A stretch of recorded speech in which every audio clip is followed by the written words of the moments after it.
Hello, this is Pastor Matthew Woods from Grace Lutheran Church in New Albany, Indiana, and this is the weekly devotion for January 6, 2024. Happy New Year to you. 2025, I should say, not 24. It's gone fast. Wow. Well, being about the Father's business is today's title, and the text is really focused on Luke chapter 2, 40 through 52. Luke chapter 2, 40 through 52 takes us to a rare place in Jesus' life in his youth. Every year at Passover, his parents would take him to Jerusalem, walk the 65-mile trek from Nazareth to Jerusalem every year. And this time they take a 12-year-old Jesus with them. After the 8 days of Passover, the Nazareth caravan, if you will, begins to head home. It was a common in a caravan for all the women to travel in one group of people, and usually with their children, the women with the children, and the men would travel sort of with the other guys. Well, Jesus, being about 12 years old, could have traveled with either one, and so both sides thought Jesus was with the other. After traveling about a day, Mary and Joseph start looking among the caravan and their friends, their relatives. They can't find Jesus.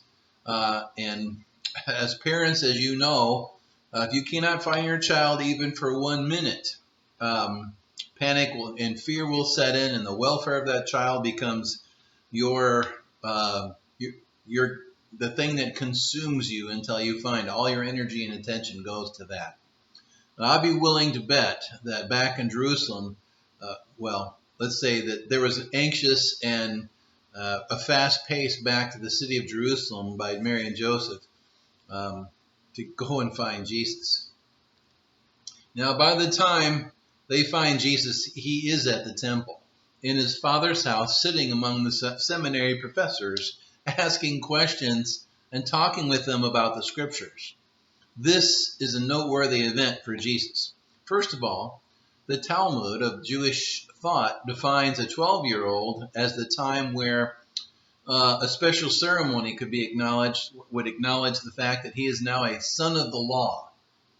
At this age, Jesus is supposed to have learned enough to be sufficiently mature enough for following the mandates of the law of God himself. This is significant because Jesus would be responsible to the law for himself, for his own offerings and for his own gifts, whereas before Joseph had to step up and to make those offerings on behalf of Jesus. Now, by staying behind, Jesus probably may have been fulfilling his responsibility before God at the temple to learn and to grow in the law. And so he started right away. Now, he's in the Father's house. That's the New International Version. A lot of them translate it this way. King James, for example, translated the Father's business. Literally in the Greek, you could translate it the Father's things. Okay, well, it's all right. When Mary and Joseph find Jesus at the temple, they are astonished. They're literally blown away, right, to see him immersed in a conversation with the professors of the law. This astonishment quickly fades, however, I can imagine, because Mary and Joseph are at the same time relieved and maybe a little bit ticked. Mary speaks up, "Son, why have you treated us like this?" You know the reaction. If you've ever looked for your child, you know exactly how they feel right now. "Your father Joseph and I have been anxiously searching for you." Absolutely. I can't imagine going a whole day without knowing where my child was, even at 12. So never mind that Mary and Joseph never bothered, by the way, to check that Jesus was with one or the other. But Jesus, however, answers rather interestingly, and this is where it gets to be important for us today, and as we get the new year started. He says, "Why were you searching for me? Didn't you know I had to be about my Father's business, or in my Father's house, or my Father's things?" If we translated any of those. All of those translations are fine when you consider that the temple is where the presence of God was supposed to be. Not in this case as a cloud of fire or a cloud during the day, but now, or even hidden behind a heavy curtain as it once was. But here he's in the flesh, mixing it up with the people. The Word became flesh and made his dwelling among us, right? John 1. And the business of the Father was that Jesus would become obedient unto death, even death on the cross, for the salvation of the world. Put all the pieces together, Jesus is assuming his role as the Son of the Law to be about the Father's business of saving humanity. And so we are well on our way here with him at this point. So it really is a significant turning point, or beginning point, if you will, in Jesus' life. To be about the Father's business or his things is our calling as well. The goal is that we end up in the Father's house in heaven, where everything, his will, is fulfilled. Luke 2:52 closes where verse 40 started us off. Jesus grew in wisdom and stature and favor with God and men.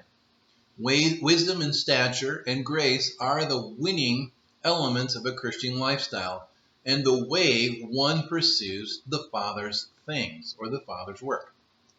Now, wisdom comes with knowledge and experience. Let's start with that.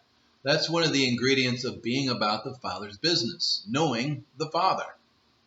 And that's, and as we think about starting, let's start with learning here, disciples. You got to be a disciple before you can be one sent as an apostle. Being about the Father's business requires one to teach and one to learn. Consider Deuteronomy 6:6-9, which emphasizes the teaching of children and the way they should go, and the way of the Father. Now, verse 7 is important. Look at this. Verse 7 says, impress them on your children. Talk about them when you sit at home and when you walk along the road, when you lie down and when you get up. Tie them as symbols on your hands and bind them on your foreheads. Write them on your door frames, the door frames of your houses and on your gates. Now, the Hebrew word for impress is shinan, which means to sharpen or to engrave, signifying the idea of an engraver etching words onto a stone, making them more permanent with each pass of the chisel. Likewise, a knife does not become sharp with one pass. An engraving gets deeper with many passes. If you want wisdom, you got to get sharp. You get sharper by sharpening.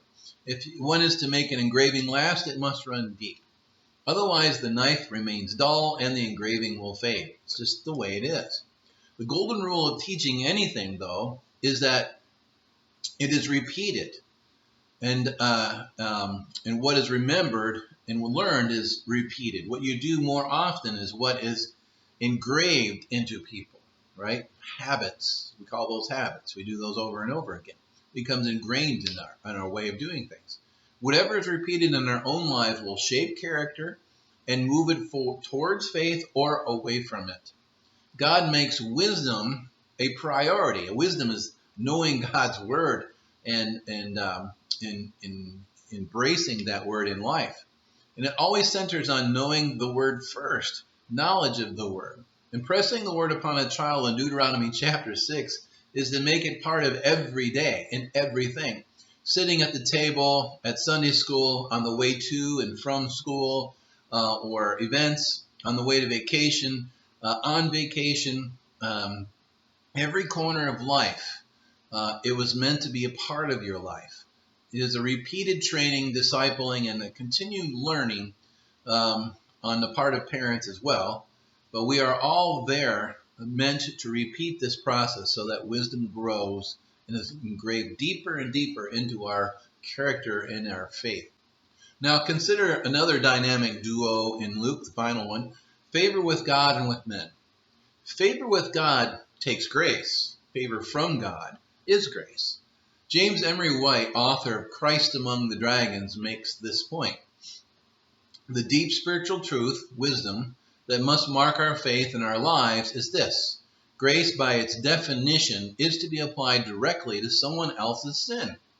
If we turn every difference into a kind of aggressive competition, then all that is highlighted is a feeling of one strike and you're out.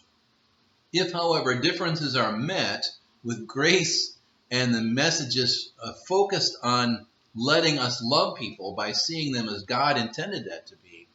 Acting in grace is a wisdom that brings smiles to God and new friendships with one another, favor with God and with men. You see, Jesus was about the Father's business. Grace is the Father's business. Grace that came through the cross and the resurrection. Grace then becomes a part of our business too. And that puts us in alignment with the Father and with Jesus. In truth, the Father's house is indistinguishable from the Father's business of salvation. And we know this. Jesus is preparing a place for us in the Father's house, but he's also preparing us to be in the Father's business. In fact, preparing us in the Father's business prepares us also to be in the Father's house later on. They are indistinguishable. John 14:9-11 Jesus emphasizes to his disciples that he and the Father are one, and they're indistinguishable themselves. To know Jesus' teachings is to know the Father's teachings. To be about Jesus' business is to be about the Father's business. The more we are familiar with Jesus, the more we will know the Father, and the more we will know our salvation in its fullest. Perhaps this can be our primary goal for 2025 as individuals and as a congregation. And then we too can grow in wisdom and in favor with God and with men. Well, Lord willing. Well, that's our goal, perhaps, that we can set. So we pray for blessings on this new year in that regard. As we wrap things up today, I really thank you for joining me as we get the year started. But I want to keep in mind your prayers. Please pray for Pastor Kishnik as he undergoes heart surgery this week. He's going to be out for a while, recovering, probably 6 to 8 weeks. We don't know. But this is sort of an important time for him, so keep him in your prayers. Keep Grace in your prayers, too, as we start looking and interviewing candidates for pastor, and we look towards music director and all that entails. A lot of work's being done there. And certainly pray for the congregation as a whole that we are effective for the gospel and being about that Father's business too. So God be with you, and we will look forward to seeing you next week. Take care. Bye-bye.